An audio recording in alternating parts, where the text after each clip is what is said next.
राज्यसभा में नए सांसदों की शपथ के बाद उच्च सदन की समीकरण बदल गए। कांग्रेस और कमजोर हुई थी भाजपा और ज्यादा मजबूत। उच्च सदन में कांग्रेस की ताकत भाजपा से आधी से कम रह गई है, जबकि रागज ने हर 100 का आंकड़ा पार कर बहुमत की तरफ कदम बढ़ा दिया। हालांकि अभी तक 22 सीट दूर है।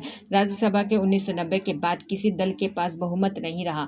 इसके पहले कांग्रेस उच्च सदन के बहुमत में थी। उच्च सदन में बहुमत न होने से प्रधानमंत्री नरेंद्र मोदी की सरकार को कई बार दिक्कतों का सामना करना पड़ा है। हालांकि 17वीं लोकसभा से सभी नाजुक मौके पर उसने तोड़ मरोड़ कर विपक्ष पर बढ़त हासिल की है। 245 सदस्य राज्यसभा में बहुमत का आंकड़ा 123 का होता है। अब इस द्विवार्षिक चुनाव के बाद भाजपा की संख्या 85 सांसदों की हो गई है, जबकि राजग के सांसदों की संख्या 102 पहुंच गई है। अब राजग और बहुमत के बीच केवल 22 सीटों का अंतर है। दूसरी तरफ कांग्रेस और कमजोर हुई और उसके केवल 40 सांसद उस सदन में रह गए हैं।